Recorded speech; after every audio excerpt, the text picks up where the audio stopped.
Welcome to Thinking Like a Lawyer with your hosts Ellie Mistal and Joe Patrice, talking about legal news and pop culture, all while thinking like a lawyer. Here on Legal Talk Network. Hello, welcome to another edition of Thinking Like a Lawyer. I'm Joe Patrice from Above the Law. Ellie is not able to join us today, but surprising. Yeah, well, I mean, well, he's got a sewer problem. He does? Yeah, his apparently this is what happens when people become homeowners. He's got terrible bad luck. It's like the terrible Money Pit. Bad luck of I used to love that movie. You remember that movie from the 80s, Money Pit? Tom Hanks. Tom Hanks and Shelley Duvall, maybe? No, not Shelley Duvall. Shelley Long. Yeah. There you go. No, yeah. Wow, that was good. It was good. Yes, no, I do remember that. It was an old movie when I was a kid, so I can't believe you knew that too. Wow. Yeah. No, fair enough. See, I pretended you were young there for a second. Do I get points for that? Nice points? You get points. Santa's watching, so you get points. I don't know which direction on the nice to go. List here. Anyway, yes. Well, since Ellie is dealing with tree roots destroying his plumbing, his entire home, it's terrible. Yeah, Kathryn Rubino is joining us, the host of the Jabot, also here from Above the Law. How are you today? I'm pretty good. I don't have a sewer problem. Good. Well, I mean that's that. My house is covered in about a foot of snow, but you know. Right. Well, I mean... Otherwise, I'm doing pretty well. But listen, snow melts. It'll be fine. Yeah, fair enough. So before we get going any further, we'll take a quick break, and then we'll get into our discussion. Today's episode is brought to you by your cockatiel, who's very mad at you and thinking about flying the coop. All because you're still at the office slogging through an endless doc review project. Make better decisions, keep your pet, and work smarter with Logical, eDiscovery software that gets you started in minutes. Stop winging it when it comes to eDiscovery. Create your free account today at logical.com/ATL. That's logic with a K, CULL.com/ATL. So we're back. Today, we're going to talk about a wide array of things, a lot of which involves eDiscovery. And we're joined by Jessica Robinson, the Vice President of Client Services for Casepoint. How are you today? I'm actually doing quite well. Thank you for having me. Excellent. Yeah. So you aren't facing any of the snowbound problems that we are, I guess. No. Yeah. It's nice outside. I mean, deceptively. I mean, it's cold, but we've got sunshine, so I'm going to take it. Fair enough. So it is December, so I thought I'd kick off the discussion by saying, so one thing that we like to do around here is celebrate in December that it is the big holiday, eDiscovery Day. No, in that this is the anniversary of the new federal rules that brought, the litigation process to, I don't want to say the 21st century, but really close to the 21st century anyway. But the new federal rules, and so this has been, I guess, since 2015 we've had these. You've worked in this industry. To what extent do you see the difference between a world before we had rules that really took into account eDiscovery and where we are today? Well, it created $1 billion industry. Yeah. and I, that's like the absolute truth of it. It's like the rules were put into place to help us solve problems. And it has solved problems, but no one could have predicted the amount of innovation and technical progress that we would make within that time that creates more problems that the rules continue to have to solve.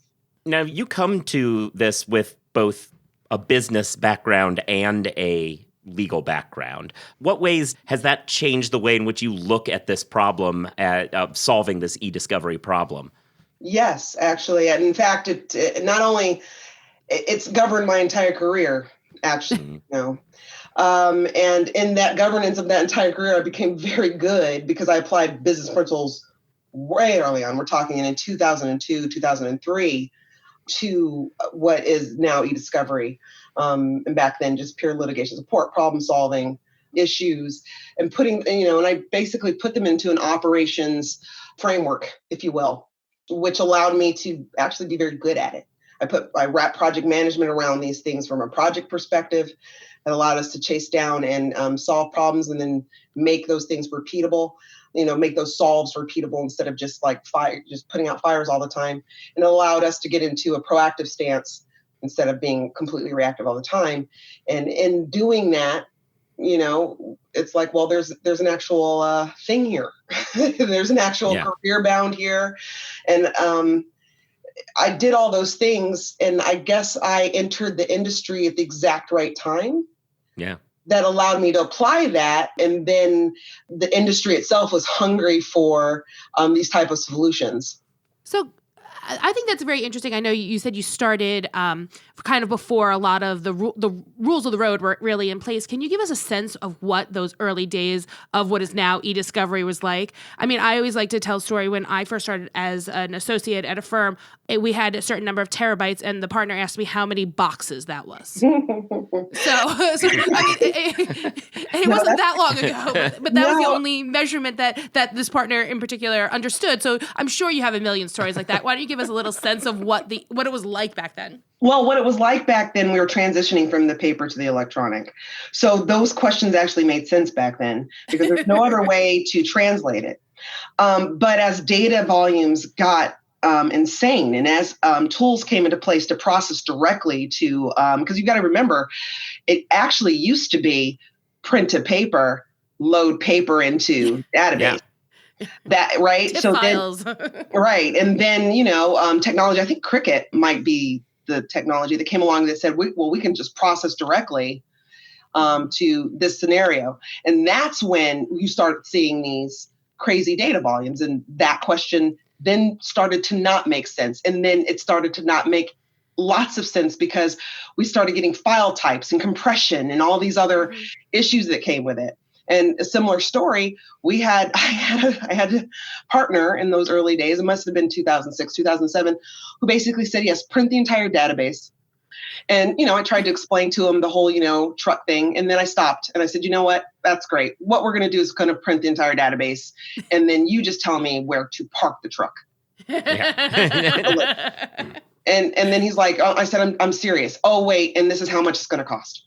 Yeah. Well, that's so that's a huge one. And you were telling the story, Kathryn, a second ago about the boxes as an associate. I had a different issue. I was in a litigation where I was on the opposite side of somebody who was supposed to produce a bunch of stuff, and they kept using it's just terabytes. It's just going to take forever. And it was before there was much savvy with first of all, the technology wasn't really developed, but also there wasn't a lot of savvy that, people could be abusing that system and talking up their obstacles that didn't really exist. And we puddled around in Discovery for a couple of years. As a magistrate just wouldn't pull the trigger on, no, you've got to get this done, because he kept kind of falling for the idea that, it's just impossible to get all this done in the time that would be. Terabytes, I tell you. I mean, the word terabyte was explained millions of times, and no one had a concept yet. Yeah. Right. I'm sorry. That's definitely an interesting point, because early on when the rules actually dropped, it was the savvy attorney who started using them tactically, as opposed to just following them and everybody collaborating and doing what they're supposed to do. You could do a good assessment of the other side and be like, I can now win some stuff. Yeah. Or at least mess you up a little bit. So I've got many examples of that as well. Right. Some large cases, and it's very interesting. So. In terms of technology, what advancements do you think have made the biggest improvement in the last 10 to 15 years that have really changed the practice of litigation? All of them. Well, all of them could, Sure. to be fair, used in a particular way. I mean, I'm a project manager. I always say, I'm agnostic to tools. Tools really, it's you assess the situation that you're in, you assess the project environment you're in, and you apply the tools that you need to apply. Sometimes you're stuck with a tool, so now you have to know the strengths and weaknesses. But I think things that have really, really helped, especially in the last 10 years, let's shorten it to the last. Let's shorten it to like the last 4 or 5 years. And it's really some of the AI stuff that's been coming on board where it allows attorneys to do real analysis that makes a meaningful it helps them make meaningful conclusions about large amounts of data. That is what I've seen is now making a really big impact, I think, on eDiscovery as a whole, because you can now flip the script and change your entire approach in terms of how you go through review, right? Like if we talk about what we landed into from an eDiscovery perspective, we got the EDRM, and we're like, yeah, that seems like a great framework. And we go through this, process, collection, processing, review, this whole thing. But now it's like, well, let's stop for a second. Let's step back. Let's think about the case and what we need. And now we can put it into some of these other tools that are very powerful in helping people come to conclusions on their data and make an impact. And that impact could be as simple as, we can't win. I mean, have considered settlement negotiations. Exactly. Let's go into settlement negotiations. I mean, but having that kind of information at your fingertips quickly, I mean, much more quick than before. I mean, could have took months to get to that point where now, we've reduced it to weeks, maybe even days, using the technology correctly. And the stories that we were telling about the truck, about the guy trolling the magistrate, in all those, one common theme was that we didn't have technology, but also we were all trying to do things ourselves. The law firm itself, an entity that was built around getting 2 bankers' boxes and that being all of what Discovery was trying to deal with all this. And so there's not just the new third party of technology out there helping people do discovery, but there's a whole industry of project management, like what you're talking about, that guides lawyers through this process. I mean, it's true. I think in a lot of ways, the biggest change in the last however many years has been the addition of project management to skill sets, to litigation. And I know that's what you do, Jessica. How do you feel the interaction between project management and the legal profession, which is not known to be the most receptive to change, has happened over the last few years? Coming from someone who started in the early years actually doing actual project management, and then saying this is a real concept that we need to apply, really from a departmental standpoint, that's, really where I would start pushing. We really need to apply this. And the general pushback from the attorney saying, well, that's not how we practice law, and that's not what the law is, and that's, we're cerebral, and it's all special snowflake, and if there's nuances, there's these nuances. So, so your structured process can't possibly apply.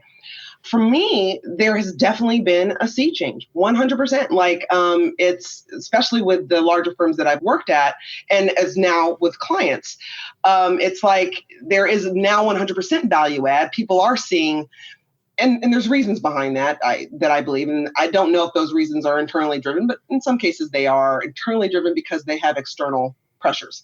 So from a law firm perspective, clients demand it. Exactly. Clients are like, oh, we really want to know what the costs are here. No, when we say costs, we actually mean the line items. We mean the detail. We mean data. We need to understand why you're making these type of decisions from a data specific standpoint. And when you're now asked to justify cost, justify your billing hour, justify anything that based on actual data, well, now you have to think about, where do you get that data? How do we get that data? How do we store it? How do we analyze it? How do we present it? And project management answers all of that, because project management answers all things. Yeah. True believer. Well, and it's true. And you use the phrase special snowflake in there, which is one that I've used for lawyers who say, well, I need to have human eyes on every document, because, that's what can never be dealt with any other way. And that's not only untrue, but we're getting to the point where these algorithms are doing a better job of catching things that human beings just don't. Oh, we were at that point in 2010, 2008, right? Like we could demonstrably show the difference between assisted review, and however you want to define that, but like using computers, either you're using a sampling technique, or you're using actual TAR, or you're using some kind of other AI thing. It doesn't matter. We could demonstrably show that by using those techniques, we were getting better percentages of accuracy than humans. Period. Yeah. The humans was like at 20%. It was insane, but that's what it always had been. Right. But now we can measure it. The one thing about humans that I've said to people before that is my concern is that part of learning as a lawyer, from my perspective anyway, was being bad at this. But looking at all the documents and being able to say, well, I don't understand what I'm looking for, and me learning, now I see this. Oh, that's what is important to look for. And those lessons that made me a better mid and senior level person because I'd gone through it and seen, this is why this matters. One of the issues is we've kind of outsourced that in a way that makes each individual review better, but the training aspect for the kids, and I don't really know as though I have any good solution to it, but I wonder how they're going to get their experience screwing up a review, for lack of a better way of putting it. No, I mean, that's an actually fascinating and great point. On the one hand, that is how we teach ourselves through our mistakes. Yeah. But then on the other hand, we have to, we're certifying that these things are, accurate. Yeah. So what do? I don't know. I think there needs to be, in my opinion, there might need to be more of a journeyman approach to training. And we probably need to start talking about this kind of stuff way earlier in law school. Mm-hmm. That, and let's see what those two things do. I don't know. It's like, there's probably many nuances to that issue and that we could solve. But yeah, I think gone are the days where, a bunch of people go to law school because, they have their English degree from college and, what do? Right. And they come out, and they come out and then they go get a job and this job is, starts with usually in big firms, doc review and that kind of stuff. But now it's like, I think we're going to have to think about that. And I think law firms are already starting to think about that. And we're starting to see a difference in their, their summer programs and how they approach it and things like that. Yeah. The most recent data suggests that although the overall employment rate for recent graduates is up, the hiring at big law firms, the size of their summer classes and incoming classes is down to it has not reached the 2008 kind of pre-recession levels, and it's not going to, in large part because they don't have that kind of fodder of work constantly available that they used to just throw bodies at. They no longer have that need for anybody who can click a mouse. Yeah. And not just in litigation, which is a lot of what we talk about in eDiscovery, but there are now tools out there being built for due diligence and, and contract review, contract review and Edgar and what's the corporate the best language or what market language is. Yeah, that's what I'm looking for. Yeah. Mm-hmm. Yeah. So we were kind of talking about the way in which this industry has kind of developed during the course of your career, but kind of taking a step away from looking backwards, but looking forward, where do you see the eDiscovery and sort of legal technology industry heading in the future? Great question. Giant question. It is a giant question because it's really interesting because, again, I've said this before, the rate of technology, the rate of how we just operate, people do things changes, and you have no idea what some disruptor will come in. Even I'm talking about from like how we do entertainment or how we communicate can alter that. But given what I know now in the framework, I think that given what I know now in this moment, I think that it's possible and, probable, and because we're already seeing patterns of it, that eDiscovery, I'm not saying that the problem is solved, but it's shifting where the problem is solved. So we're seeing a lot more technology that is really front-ending a lot of technology companies, which are front-ending information management, information governance for all types of reasons, but it's going to be impacting eDiscovery, right? They're doing it because of security issues. They're doing it because of the massive amount of data that exists. So it's a business reason around it. And then eDiscovery is going to be impacted. So you're going to see a lot more companies where the search function, some of the eDiscovery technology that we do outside can be done in our clients' firewalls inside their environments. And I think that's going to be a continuing trend. Again, I don't know how some kind of technology is going to blow that up and say, oh, well, we've solved it completely and now we're doing this other thing. But it is what it is. But that being said, like those very things that the businesses are trying to solve, security and all that other kind of stuff, creates a huge opportunity for eDiscovery and eDiscovery project management and legal ops. Because from an eDiscovery perspective, this is the kind of stuff that we've always done. We've used technology to solve these legal problems. And it's the same skill set that can be applied in any other legal problem, frankly. So, well, I guess the final question I kind of am interested in is we've talked about the industry as a whole. Let's have a little bit of time to talk about what Casepoint's up to specifically. For those who read Above the Law, which all of you should be, because why would you listen to this podcast without also reading Above the Law? But for those of you who've read, you've probably seen we've covered Casepoint many times over the last several years. But if you haven't been reading, we'll get the recap now. So just can you talk to us a little bit about what Casepoint offers and what it's doing in the space? Sure. So Casepoint offers a fully integrated end-to-end eDiscovery solution. When we talk about the EDRM and we talk about a tool that takes our data from one end to the other, meaning from collection to disposition, that's what our main tool and bread and butter has always been.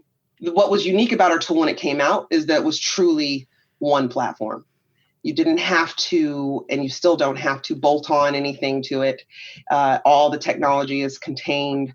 We have a bunch of smart people who give us like best in class technology around Casepoint in terms of helping solve some of these eDiscovery problems. And we've done it in such a way that we've also combined a service element to that, which means that we engage in the same challenges that our clients often engage in. And because we engage in those challenges, we've solved them because, frankly, we like to make our lives and our clients' lives easier.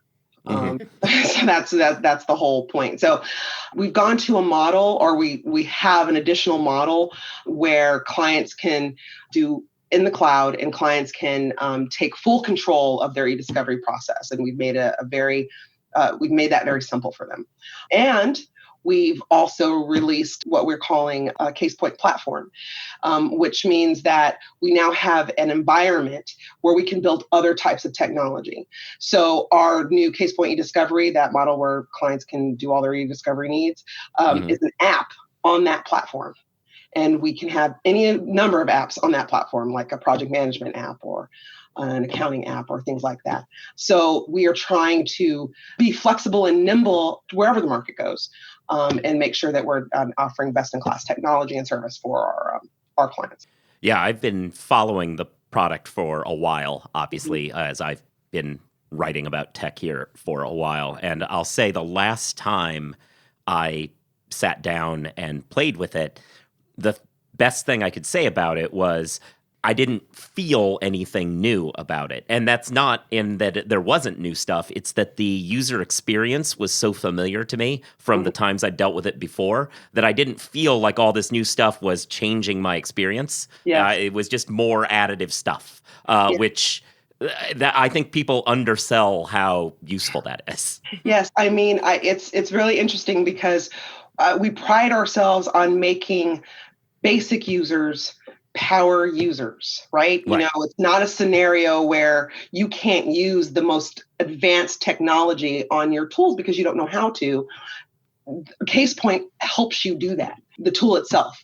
And so it's one of our strengths, I think, and one of our differentiators. Yeah. Well, great. Well, thank you for joining us today. This was super useful to have a quick talk about eDiscovery and Casepoint, for the eDiscovery holiday. Yay! Yeah, right. I mean, I don't know if everybody got what they wanted from. I don't even know who the gift giver would be for eDiscovery Day, but I got a career. I got an amazing. You got a career. I'll take it. I got a lump of terabyte in my stocking or something. But yeah. But again, yeah, thank you. That Jessica Robinson, she's the Vice President of Client Services at Casepoint. Thanks for joining us, and thanks all of you for listening to us. If you aren't already subscribed, you should do that. You should give reviews, all of that stuff. You should be reading Above the Law. You should follow us on Twitter. I'm at Joseph Patrice. She's at Kathryn1.